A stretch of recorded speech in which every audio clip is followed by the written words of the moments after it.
আমার নতুন একটা ভিডিওতে সবাইকে অনেকখানি ভালোবাসা জানিয়ে আবার একটা নতুন ভিডিও শুরু করলাম। এখন ঘড়ির কাঁটাতে বাজে মোটামুটি ওই 7:30। আর এই যে কিছু গাছ রেখেছে আজকে সকালে, এগুলো পিসি চেয়েছিল, তো পিসিকে এখন দিতে যাবে, এসে তারপরে ও আর কি স্কুলে যাবে। আর আজকে একটু বেলা হয়ে গেছে, তাড়াতাড়ি আমি ওই যে ভাতটা চাপিয়ে দিলাম। আর আজকে না সেরকম একটা স্কিন কেয়ার করবো না, সেরকম করিও না আমি। এই যে একটু ফেস ওয়াশ দিয়ে মুখ দিয়ে যেহেতু রান্না করতে যাব তার আগে আর কি সানস্ক্রিনটা একটু মাখি, তাছাড়া সেরকম একটা কিছু করি না। আর আমাদের এখানে ভারী সমস্যা হচ্ছে, আমার একটা টাইম থাকে জানো তো, ঘুম থেকে উঠি, আমাদের টাইম কল আছে, সেই কলে জল দেয়, তো সেই টাইমে আমি কাজ করি। কিন্তু দুদিন ধরে না মানে কলটা এত বাজে অবস্থা, জানি আমার ঘরে কল আছে, আমার সমস্যা নয়, বাট আশেপাশের বাড়িতেও সমস্যা। তারাই যে আমি যখন সাবমার্সেল চালাই তখন তারা জল নিতে আসে আর কি, তার জন্য এখানে একটু দেরি হয়, ওইখানে দাঁড়িয়ে থাকতে হয়, মানে কল বলো তো। আমাদের একদম ডাইরেক্ট কল, তো ওইটা বারবার উঠাতে হয়, নামাতে হয়, যার জন্য যতক্ষণ ওরা জল নেয় ততক্ষণ আমার দাঁড়িয়েই থাকতে হয়। আর আজকে এতটা দেরি হয়ে গেছে, তার জন্য তোমাদের সাথে আর রান্নাবাড়া শেয়ার করিনি। আর রান্নাবাড়া বাদেও তো অনেক কাজ থাকে, ওইদিকে মাছ ভাজা চাপিয়ে দিয়ে এসেছি, আর কিছু ফুল তুলে নিচ্ছি। আর একটু বেলা হলে না আমাদের এখানে ফুল পাওয়া যায় না, আর এখন তো বাড়ির কাছে ফুল ফুটছে বলে তাই আমি আর কাউকে নিতে দিচ্ছি না। আমি সকালবেলায় উঠি, আমি চেষ্টা করি বাসি জামা কাপড় ছাড়ার পর ফুলগুলো তোলার আর কি বলো তো, বাড়িতে না ফুল ফুটলে আর কোথাও যাওয়া লাগে না। না হলে না ওই যে ভোরবেলা উঠে এইখানে ওইখানে ফুল খুঁজে বেড়াও। দেখো কতগুলো ফুল পেয়েছি, বেশ ভালো লাগে নিজের কাছে ফুল পেলে।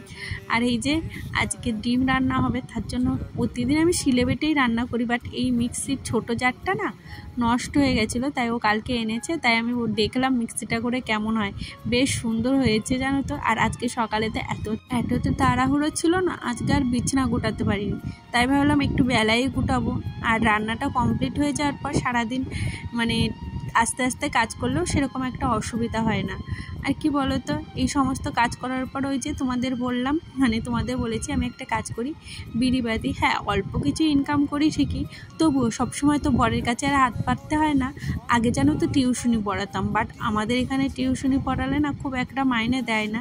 আর আমার এখন সেরকম একটা টাইমও হয় না, মানে নির্দিষ্ট টাইম ধরে কাউকে টিউশনি পড়াবো সেটা হয় না। যেহেতু আনিশা যখন মানে বাড়ি থাকে, ওকে এখন যেমন 2-3 বার আমার পড়াতে হয়, পড়াতে আমি অন্য কাজ করতে পারি, কিন্তু অন্য কাউকে পড়ালে না সেরকম একটা মানে মাইনেও দেয় না, আমাদের এখানে দিতে চায় না। যেহেতু গ্রামে হ্যাঁ দেয়, 2-1 জন দেয় খুব ভালো মাইনে, কিন্তু তাদের বাড়ি গিয়ে পড়াতে হবে, সেটা আমার পক্ষে সম্ভব নয়।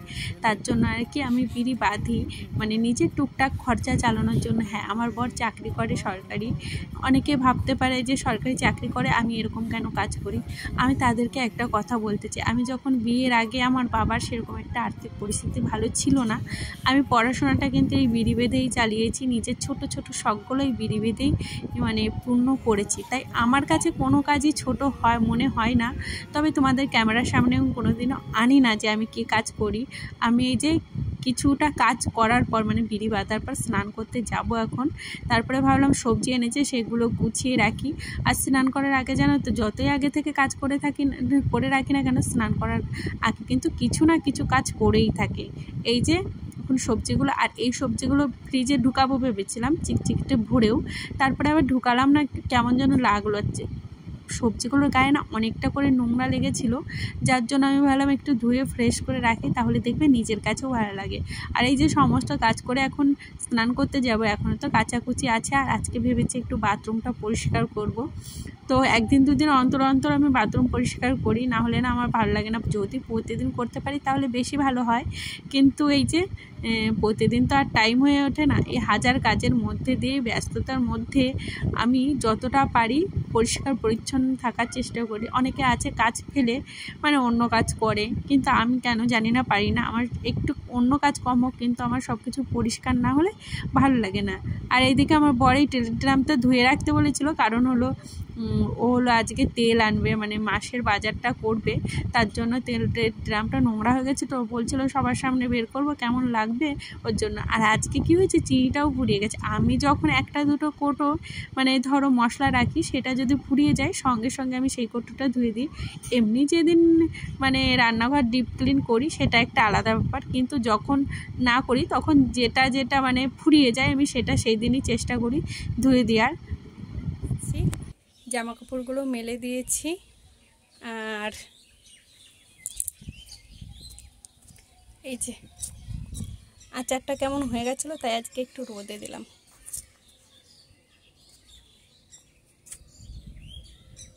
আজকে ভিডিওটা এখানেই শেষ করলাম। ভিডিওটা ভালো লাগলে প্লিজ একটা লাইক কমেন্ট করে দিও।